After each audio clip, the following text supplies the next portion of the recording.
Thanks for joining, folks. And you're riding along with me in my RX-8 at a recent wet circuit cross. This is the end of my recon run, and I came home, was watching my videos, and realized I had kept this one running by accident. You know, you come into the grid, and you've got a lot of things that you're processing, and I had forgot to turn off the camera.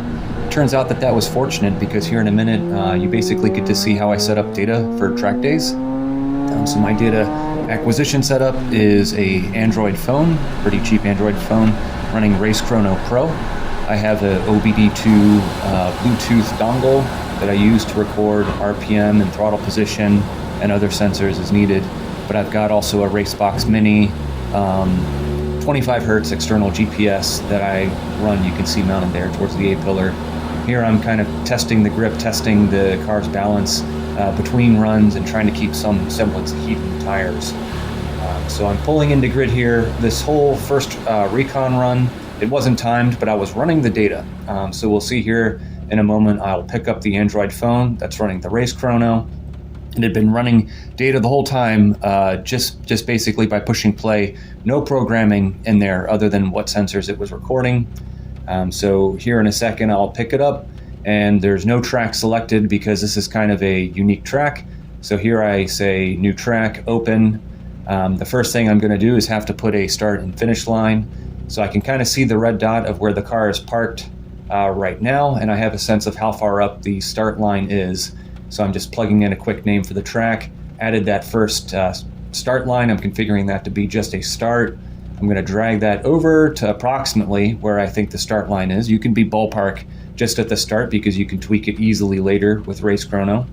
So I've placed it a little bit ahead of where I am sitting here in the paddock.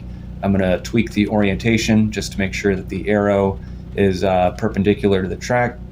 That looks pretty good. I'm going to create a finish line. I'm looking out the window there, looking at where the finish cones are. I'm going to configure this not as a split, but as a finish line. I'm going to drag that over to approximately where I can see the finish is. I'll give that the correct orientation. Looking again, seeing where that finish line is in relation to some of the landmarks nearby. It's probably about good. Make it so that that's roughly parallel to the track.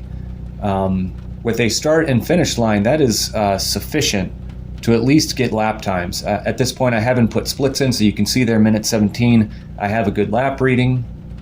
I will go in and I'll start to look at the data now. So I'll launch in, look at the route. I can see that I'm getting good data, but I can see that I'm there somewhere in second gear by the time the run starts. And I'd rather start the run, you know, kind of just after launching in the early part of first gear. So I realized the start line is too far forward. I'm going to go in, I just clicked edit. I'm going to drag that to be back maybe a couple of car lengths. And so I've adjusted that starting point. Then I can go into the data and basically make sure that I'm in the middle part of first gear, and there I've got a 1:18-minute lap time. Between runs, I will use the data to look at what was the lap time, but also what were the sector times. So if I think I did really well in a sector, or I know I made a mistake in a sector, at least adding a couple of splits, which is easy as what you just saw with adding start and finish lines. The splits will give you a sense of whether you performed poorly or strongly in a certain section of the track. But you can see here I'm having to pull up in grid. There's not a lot of time between runs. So that's basically the extent of what I use data for in track sprint and in autocross situations. I'll break the track down into a couple logical sectors and see how I'm doing in each of those.